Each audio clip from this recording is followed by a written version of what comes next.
Coucou, salut mes étoiles, salut à tous. Je suis très heureuse de vous retrouver aujourd'hui pour une vidéo que je voulais faire depuis longtemps déjà. Ça m'a pris beaucoup de temps parce que je l'ai préparée depuis longtemps, mais je ne sais pas pourquoi j'arrivais pas à la faire. Et même aujourd'hui, je me suis dit, il faut que je la fasse parce que sinon, ça continue de prolonger. Parce que j'ai des messages comme ça que j'ai déjà préparés depuis longtemps, mais que je j'ai pas soit le temps, soit l'urgence. C'est pas des messages urgents en fait. Et je me dis, je vais les faire après, après et après, et puis ça prend du temps. Donc, je vais parler de comment est-ce que les HPE et HPI sont accueillis dans leur entourage, je veux dire. Donc, soit le titre va être HPI, HPE, menace ou aide pour les autres. Voilà, parce que parfois, ils sont reçus comme des menaces par ceux qui sont autour d'eux. Voilà. Bon, pour ceux qui sont nouveaux sur ma chaîne HPI, HPE, il y a une vidéo, une des premières vidéos, je crois que c'était la première ou la deuxième vidéo, dans laquelle je définis c'est quoi un HPI, c'est quoi un HPE. Donc, c'est simplement, pour HPI, c'est haut potentiel intellectuel. Et HPE, c'est haut potentiel émotionnel. Euh, je pense qu'il faudrait que la personne reparte dans l'autre vidéo parce que si je prends le temps de le définir ici encore aujourd'hui, ça va prendre beaucoup de temps, mais je vais rapidement brosser. C'est des personnes qui ont quand même, euh, quand je dis ça, je veux pas, c'est pas pour se vanter ou être imbu de sa personne. C'est des gens qui ont quand même un niveau de compréhension, d'apprentissage et de logique un peu au-dessus de la moyenne. Je veux dire, c'est pas des génies, hein, forcément. Et même s'ils sont génies, c'est peut-être dans un domaine, pas dans tous les domaines. Donc, c'est des surdoués, c'est des doués ou des surdoués. Donc, on dit ça. Je ne sais pas comment vous appelez chez vous, là où vous vous trouvez. Mais c'est des personnes qui sont légèrement au-dessus de la moyenne. Voilà, en termes de compréhension même. C'est-à-dire, vous pouvez être ensemble à une réunion ou à une conférence ou dans la classe. On explique quelque chose. Tout de suite, lui, il a compris, quoi. La minute d'après, parfois, même avant que le professeur ne finisse l'explication, il a déjà compris la fin. Voilà, c'est ce genre de personnes. Et donc, il y en a qui sont intellectuellement au potentiel, puis il y en a qui sont émotionnellement au potentiel. C'est-à-dire, émotionnellement, ça signifie que lui, il peut ressentir des choses. C'est-à-dire pouvoir entrer dans une pièce, dans une maison. Lui, il a déjà ressenti l'aura de cette maison, c'est-à-dire les sensations, l'esprit. S'il y a eu des esprits, c'est-à-dire si cette maison est hantée, même si elle n'est pas hantée, les gens qui habitent dans cette maison, voilà, il saisit rapidement les sensations. C'est-à-dire, il peut regarder quelqu'un comme ça, il sait que cette personne est si, cette personne fétiche, cette personne est de mauvaise foi, cette personne c'est un voleur, cette personne c'est un menteur. Juste du regard, il arrive à saisir tout ça. Ça, c'est un HPE. Et, dans le H... Et même le HPE a aussi une intelligence quand même bien élevée quand même, hein. C'est pas... HPE, ça ne veut pas dire qu'il est bête, bête, bête, hein. Non, non. Au contraire. Mais je veux dire, en tout cas, que vous soyez HPI ou HPE, la vidéo d'aujourd'hui va parler un peu de comment est-ce que vous êtes considéré par les autres. Voilà. Déjà, sachez qu'il y aura beaucoup de jalousie. Voilà. Si vous êtes quelqu'un comme ça, il y aura beaucoup de jalousie. Que ce soit dans votre famille, que ce soit avec les amis, que ce soit avec les collègues, que ce soit dans la classe, que ce soit au travail, je ne sais pas. D'accord? Même avec le conjoint, votre conjoint, ça va être de la jalousie. D'accord? Ou votre conjointe, si vous êtes un homme, si c'est pas bien compris, si c'est pas bien accueilli, si cette personne ne vous a pas, comment on dit ça, n'a pas accepté qui vous êtes au départ, ça va être jalousie. Parce que la personne ne va pas comprendre comment, dans le couple, vous avez un niveau très élevé par rapport à lui ou à elle. ou que même votre énergie, vous vibrez très haut par rapport à l'autre.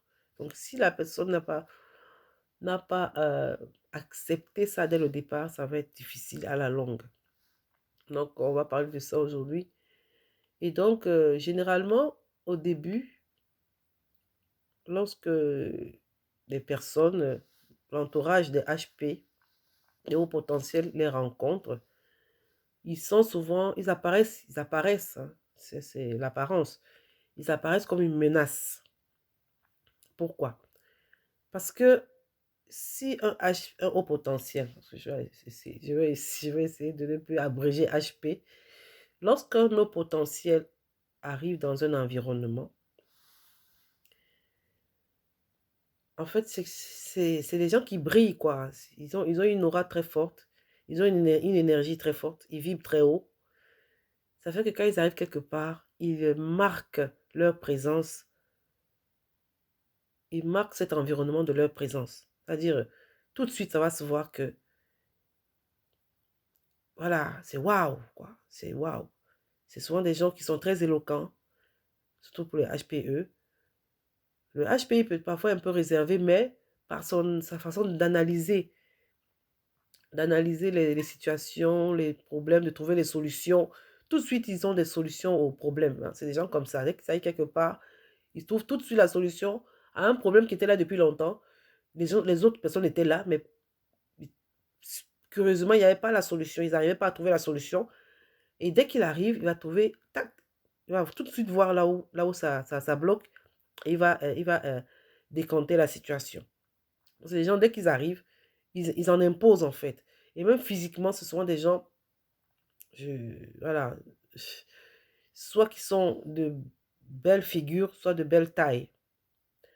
C'est pas systématique, hein. Vous allez voir des tout petits, courts, grands, machin, gros. Voilà. Mais je dis, par leur physique, qui n'est pas forcément, voilà, mais ils en imposent.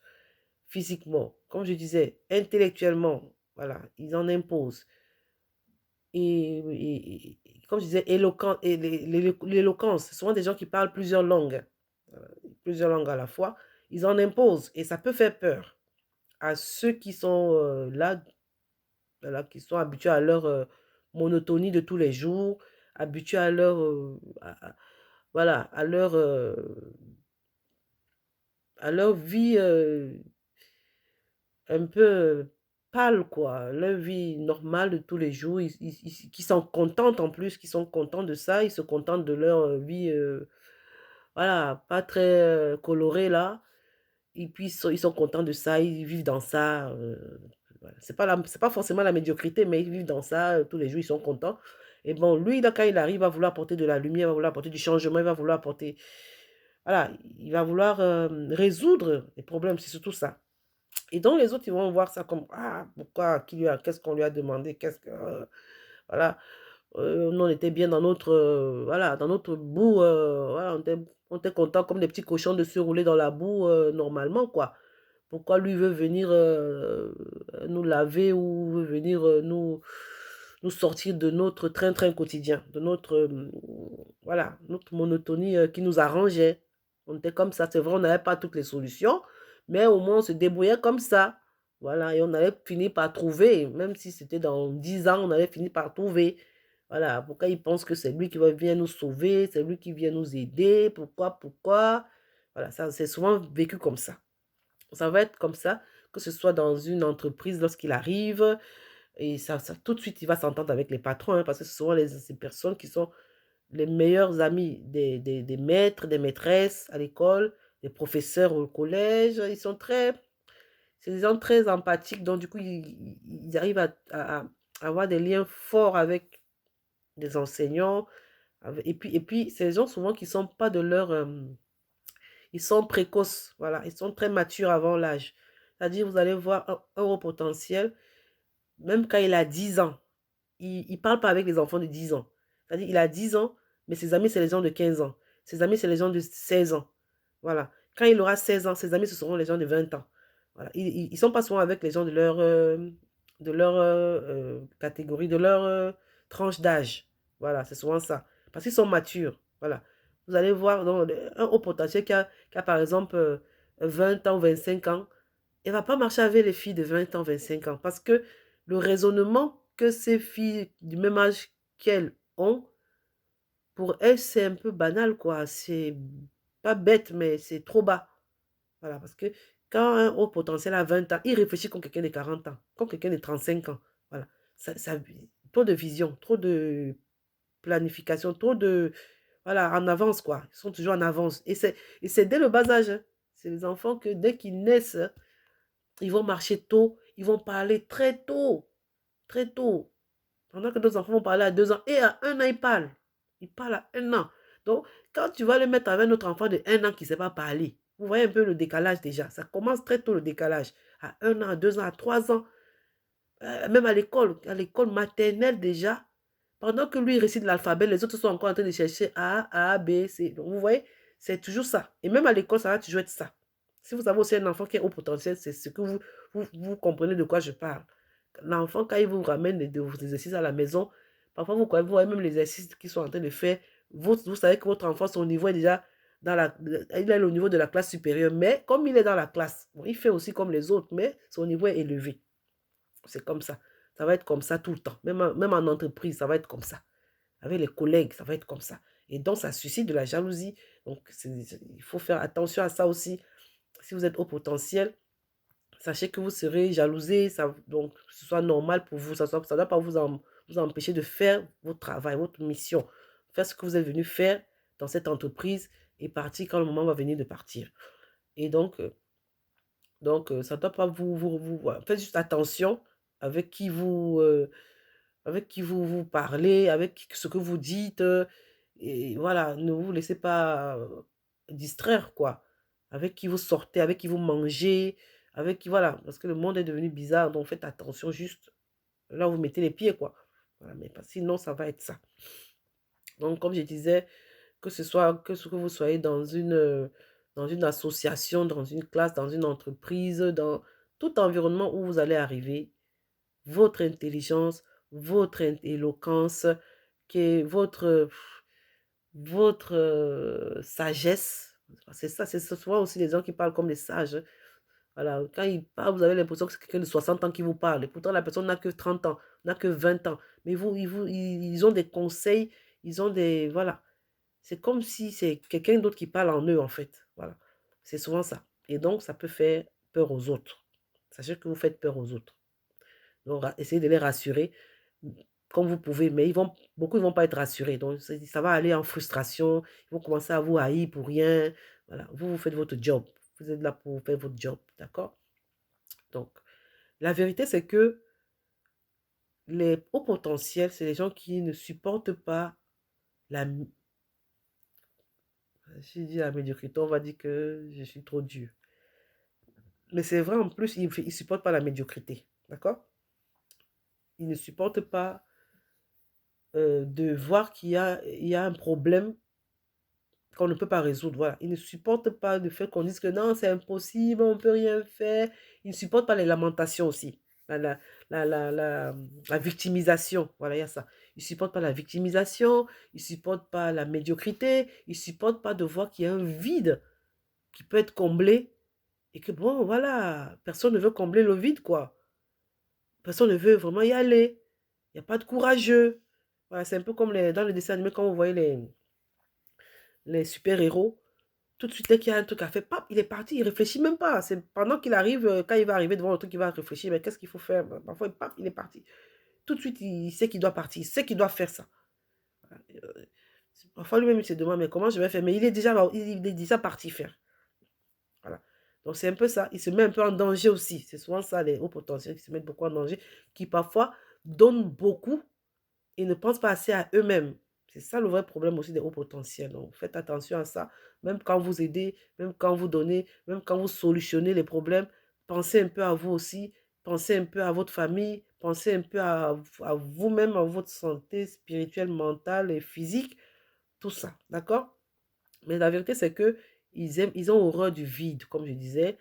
Ils ont horreur de la paresse. Voilà, il y a un truc comme ça que les HPO potentiels ne supportent pas, c'est la paresse. La paresse, bon, la procrastination, parfois ils sont un peu victimes de ça aussi, mais sinon, Ça aussi, le fait de toujours renvoyer à demain, toujours chercher qui blâmer. Quand ça ne va pas, ah, c'est tel, c'est à cause de ça. Si tel m'avait aidé, si tel m'avait fait. Non, il ne supporte pas ça. Donc, c'est. Voilà. Donc, il ne supporte pas qu'un problème reste sans solution. C'est ça la vérité avec les hauts potentiels. Donc, quand vous avez un haut potentiel autour de vous, et vous allez voir que dès qu'il y a quelque chose à solutionner, tout de suite, il va se mettre et tant qu'il n'a pas eu la solution à ça, ça va tourner dans sa tête tout jusqu'à ce qu'il trouve une solution. C'est comme ça. Même si vous faites comment, que ce soit un homme ou une femme, que ce soit votre frère, votre soeur, que ce soit votre époux, votre épouse, s'il est au potentiel, ah, c'est ça. Que ce soit même votre enfant, ah oui, vous allez le voir, il réfléchit à une question pendant tout le week-end, jusqu'à tant qu'il n'a pas eu, voilà, ça coupe même son appétit. C'est ce genre de personnes-là. Et donc, avec le recul, donc, la vérité aussi, c'est que Dieu les envoie toujours là où il a besoin de leurs compétences ou de leurs dons, où ils doivent manifester leurs dons. C'est là où Dieu les envoie. Donc, quand vous voyez un haut potentiel qui arrive dans une entreprise, il est là pour faire quelque chose, d'accord? Ou pour redresser quelque chose. Excusez-moi, il n'est pas Dieu. Hein. Dieu ne va pas descendre du ciel pour venir faire quelque chose. Dieu passe toujours par quelqu'un. Voilà. Il est là pour mettre de l'ordre quelque part et pour partir après. Il va ailleurs. Voilà, c'est ça le problème. C'est que les hauts potentiels ne reviennent pas quelque part pour rester là longtemps. Parce qu'il y a beaucoup... Voilà. C'est-à-dire, parfois, il est même là à l'entreprise, mais sa tête est à réfléchir à autre chose ailleurs. Voilà, il y a un autre projet. C'est des gens qui viennent parce qu'ils sont toujours occupés. Hein. Il sera occupé à 100% dans son travail. Les gens viennent le chercher. Ah non, viens, on va prendre un pot. Non, non, non, non, il faut que je finisse. Il faut que je finisse. Donc, il est là pour un temps. Ils viennent là parce que Dieu lui-même a vu que ah, là, il y a quelque chose que cette personne-là peut faire. Voilà, par rapport à ce que j'ai mis dans sa tête, par rapport à ce que j'ai mis dans son... C'est lui qui peut faire ça, donc je l'envoie là-bas. Voilà. Donc c'est ça, il n'y a pas de hasard. Parce qu'on a besoin de son expertise là, dans telle association, dans tel créneau, dans tel projet, dans telle entreprise, dans tel pays, dans telle église, dans tel machin. Dieu a vu qu'il a besoin de son expertise, de son don, de son appel à cet endroit-là. D'accord? Et donc, avec le recul, les gens finissent par comprendre. Ceux qui veulent comprendre finissent par comprendre que ces personnes n'étaient pas forcément arrogantes. Parce que c'est ça aussi. On nous prend souvent pour des arrogants. Enfin, on nous prend, peut-être je ne suis même pas au potentiel. On prend souvent les hauts potentiels pour des arrogants, pour des personnes imbues de leur personne, pour des gens gonflés, pour des gens manipulateurs. Ah, ça, c'est... Ça, on a horreur de la manipulation. Les hauts potentiels ont horreur de la manipulation. C'est-à-dire, si vous avez quelqu'un qui se dit haut potentiel et qui est manipulateur, sachez d'office qu'il n'est pas haut potentiel. Qu'il n'est pas... Non, non, non, il peut pas être... Il peut pas être quelqu'un de sensible. On ne peut pas être en même temps sensible et manipulateur. C'est pas possible. C'est pas possible. C'est soit l'un, soit l'autre. D'accord? Donc, le haut potentiel est quelqu'un de sensible et donc il ne peut pas même être manipulateur. C'est vraiment le revers de la médaille, comme on dit. C'est l'autre, c'est les contraires. C'est les contraires. Celui qui est manipulateur n'est pas sensible. Il n'a pas d'amour propre. Il ne s'aime pas lui-même. Il n'aime pas les autres. D'accord? Et on pense qu'il s'aime, mais bon, il n'a pas. Or, le haut potentiel, c'est quelqu'un qui a de l'amour. C'est parce qu'il a de l'amour qu'il vient donner, qui peut aider. Voilà. Et le manipulateur ne vous aide pas. Il ne vous donne même pas. Ou s'il vous donne, c'est pour récupérer plus. Voilà, c'est ça. Donc, avec le temps, l'entourage finit par comprendre que il n'est pas ce qu'on pensait, quoi. C'est pas la personne gonflée qu'on pensait qu'elle est gonflée ou qu'il est gonflé, mais c'est vraiment quelqu'un qui a... Voilà, c'est ça. Parce que même s'ils vous détestent, même s'ils vous haïssent, ils reconnaissent, hein, pour ceux qui reconnaissent, que vous avez quelque chose de plus. Vous avez quelque chose de bon. Voilà, dont ils ont besoin même. Il y en a qui reconnaissent, mais il y en a qui ne vont jamais reconnaître. Jamais. Jamais. Quoi que vous fassiez, ça ne sert même pas, ça sert de rien, il ne faut rien faire, laissez-les, vous n'êtes pas obligé. Vous n'avez pas besoin de leur aval, d'accord? Vous n'avez pas besoin de leur confirmation, d'accord? Pour savoir qui vous êtes, pour faire ce que vous avez à faire, d'accord? Vous faites votre job et vous passez à autre chose, d'accord? Parce qu'il y a beaucoup de choses à faire, voilà, il y a beaucoup de choses à faire.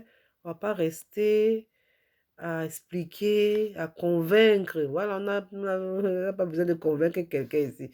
Si vous avez convaincu Dieu qui vous a envoyé là, Dieu qui vous a donné le don, oui, c'est à lui que vous devez convaincre, c'est lui que vous devez satisfaire. Voilà. Lorsque vous avez satisfait votre Dieu, merci Seigneur de m'avoir donné la force de faire, d'avoir fait ça. C'est tout. Voilà. Ce pour qui vous avez, ce que vous avez dit. Si vous dites merci, c'est bien. Si vous dites même pas merci, continuez. D'accord? Vous n'avez pas besoin. Ne restez pas là-haut, on m'a pas trop. Et c'est ça. Le haut potentiel, quand il n'est pas équilibré, il cherche le merci. Oui, quand il finit d'aider, il attend le merci. On ne dit pas merci, ça le frustre. C'est ça. Mais quand il est équilibré, il comprend que, ah, merci ou pas merci, oh, il doit travailler seulement. C'est ça. Il est venu pour ça. Donc, ils ne sont pas rancuniers, mais ils n'oublient pas. Ah oui, si vous faites quelque chose au potentiel, même c'est combien d'années après, la mémoire est toujours fraîche. Il n'oublie pas. Il n'a pas oublié. Mais il vous garde, il n'est pas rancunier, il est plus sur ça. Sauf qu'il n'a pas oublié. Il n'a pas oublié. Oui, si vous faites quelque chose de bien aussi, il n'oublie pas. C'est-à-dire, c'est des gens ils sont reconnaissants à vie. Si vous avez fait du bien à un haut potentiel. C'est-à-dire, même quand il aura 50 ans, quand il pense à vous comme ça, là, il sourit. Oui, c'est-à-dire, s'il peut vous faire il va vous faire du bien. Toujours seulement le un bien que vous lui avez fait là. Quand lui, il avait 20 ans, il avait 15 ans. Il ne peut pas oublier ça. Si vous lui avez aussi fait du mal, même si vous a pardonné là, il ne peut pas aussi oublier. C'est dans sa tête. C'est-à-dire, tout est clair dans leur tête. Ils n'ont pas les pertes de mémoire. Là, c'est les personnes qui ont des pertes de mémoire. Ils oublient même ce qu'ils ont fait, ce qu'on leur a fait. Voilà. Donc, ils ne sont pas rancuniers, mais ils n'oublient pas. Mais ils sont toujours là, hein, ils sont toujours prêts à aider. Même si vous leur avez fait du mal. Oui, si vous avez besoin d'aide, s'ils voient que vous avez besoin d'aide, ils sont toujours prêts à aider. Sauf qu'ils vont plus vous aider comme auparavant, mais ils vont toujours aider. Ils sont comme ça. C'est dans leur ADN. Dans leur ADN. D'accord? Ils sont prêts à vous aider. Parfois même, ils vous aident même sans compter les heures. Hein, gratuitement. C'est-à-dire, c'est des gens qui sont... euh, voilà. Quand il y a un blocage quelque part, ils sont toujours prêts à aller débloquer, quoi. Ils sont comme ça. Ils sont comme ça. Et c'est pour ça qu'ils parfois ils font face à beaucoup d'abus. Et donc après, quand ils ont déjà fait face à beaucoup d'abus, quand ils deviennent des blessés de guerre, on appelle ça blessés de guerre. Et donc maintenant, ils commencent à faire le tri. Qui je dois aider? Est-ce que je dois aider ou pas? Voilà, ça commence un peu, il commence à devenir un peu, euh, un peu sage. Ouais, on dit ça, ouais. Ils commencent à faire le tri quand même. Hein. Ils font plus, voilà, ils commencent à faire attention. Et ils ne tombent plus dans n'importe quel piège. Voilà, ils commencent à faire attention. Mais ils continuent toujours d'aider. Voilà, parce qu'ils peuvent pas se retourner. Ils ne peuvent pas changer, dire qu'on va commencer à détester aussi. Non, on n'est pas fait pour ça. Il y a d'autres qui sont faits pour détester. C'est leur travail. On va les laisser ça. Mhm. Voilà, donc c'est ça. Et ils ne peuvent pas. Voilà. Ils vont peut-être aider autrement, ou bien ils vont, voilà, mais ils vont toujours faire ce qu'ils sont venus faire. Voilà, c'est ça. Donc, c'est ça, comme je disais, même si parfois on les considère comme une menace ou on les déteste, on sait quand même qu'ils ont quelque chose de bien. Parce que quoi? Parce qu'on ne peut pas faire ce qu'ils font. C'est ça aussi. Et c'est ça. Oui, même si vous les détestez, vous ne pouvez pas faire ce qu'ils font. Vous avez essayé, vous n'avez pas pu. Voilà, c'est ça. Donc, vous-même, vous savez que là où ils sont là, ils ont quelque chose. Oui, donc ce qui est bien, alors, qu'est-ce qu'il faut faire? C'est mieux de rester, de profiter. Profiter d'eux. C'est-à-dire que, bon, quand il dit profiter, c'est pas de les abuser, d'abuser d'eux, non. C'est-à-dire profiter de leur sagesse, rapprochez-vous d'eux, posez des questions, laissez-vous former, par exemple, voilà. Ou, euh, ou alors laissez-les tranquilles, si vous ne voulez même pas vous rapprocher d'eux, vous n'êtes pas obligé. Hein. Laissez-les souvent tranquilles. Ça ne sert à rien de les détester. Vous allez porter votre malédiction pour rien. Ils sont venus travailler, ils vous ont rien fait. Voilà, hein? Voilà, c'est ça. C'est ça. Quelqu'un qui ne vous a rien fait, vous le haïssez, vous le détestez, vous voulez lui faire du mal. C'est vous-même qui allez porter votre malédiction dedans. C'est comme ça, les gens portent eux-mêmes leur propre malédiction. Après, ils commencent à aller partout, partout. J'ai ci, j'ai ça. Délivrez-moi de ci, délivrez-moi de ça. Là où tu allais chercher ça, tu sais pourquoi. Donc, ça sert à rien de lutter contre eux. Ça ne sert à rien. Voilà. Donc, profitez d'eux pendant qu'ils sont encore près de vous parce qu'ils vont partir. Ils partent ailleurs, travailler encore ailleurs pour aider d'autres personnes. C'est ça. Donc, le temps qu'ils sont avec vous là, profitez. Oh. Ah, c'est ça. Le temps qu'ils sont dans votre entreprise là ou dans votre quoi là, dans votre famille là, profitez. Oh. Quand ils sont venus là, après ils vont partir. Le temps qu'ils sont dans votre église là, profitez. Oh. Après ils vont partir. Oui, partir dans un autre truc, dans un autre truc, dans un autre projet, dans un autre orphelinat, dans un autre truc. Ils sont comme ça. Et ils sont en train de travailler tout le temps, jusqu'à... C'est le jour qu'ils meurent là qu'on les enterre là. C'est là où ils se reposent. C'est là-bas leur repos. Au potentiel, ça, ils ont tué quelque chose. Notre cerveau est en train de tourner. C'est ça là, c'est ça que ça signifie. Donc, profitez-en. Continuez de faire votre tâche comme d'habitude. Ne vous sentez pas menacé. Ne vous sentez pas que, ah, comme telle personne est venue, peut-être il va prendre mon poste. Ah, ceci, tellement qu'il est fort, tellement il est fort, tellement il est intelligent. Peut-être on va le nommer ceci. Moi, je vais ceci. Non, restez zen. Faites votre travail, faites-le bien. Vous allez être récompensé par rapport à votre tâche. D'accord? Faites juste votre travail bien. Et peut-être, comme je disais, se rapprocher de lui. Lui poser des questions. Comment tu fais ci? Comment tu fais pour? Comment tu as réussi à faire ça? Parce que moi, j'avais essayé de faire comme ça, mais je n'avais pas pu. Voilà. Il va vous expliquer. Parce que c'est des gens qui partagent la connaissance. Oh. Ils sont venus pour ça. Donc, ils sont venus pour trouver des solutions, pour partager la connaissance. Ils vont vous expliquer. Au lieu de le combattre, vous allez vous fatiguer pour rien. Vous allez tomber dans la frustration pour rien. Pour rien. Donc, c'est ça. Vous allez vous fatiguer. Parce que c'est comme si vous combattez Dieu. C'est Dieu qui a mis ça dans sa tête. C'est Dieu qui a mis les dons. C'est Dieu qui a mis les compétences. C'est Dieu qui a mis ça dans son cœur. Donc, vous allez combattre ça pourquoi? C'est vous qui avez mis. Non, non, c'est ça. Chacun est venu avec sa part. Chacun. Développez pour vous. Voilà. Parce que vous aussi, vous avez pour vous. Au lieu de rester pour regarder pour l'autre, pour jalouser pour l'autre, pour combattre l'autre. Développez vos propres dons. Voilà. Chacun a sa part. Chacun a sa part. Oh. Voilà. Vous le voyez comme ça, peut-être parce que lui, il a travaillé sur ses dons, ou bien pour lui, peut-être était...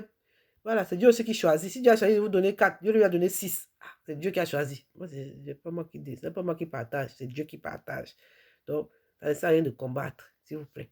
Parce que les personnes comme ça, c'est les personnes qui brillent. Ils ont une lumière en eux, ils brillent. Leur lumière brille. Et je n'ai jamais vu là où les ténèbres ont combattu la lumière jusqu'à gagner. Donc, ça ne sert à rien. La reine, là, c'est les ténèbres.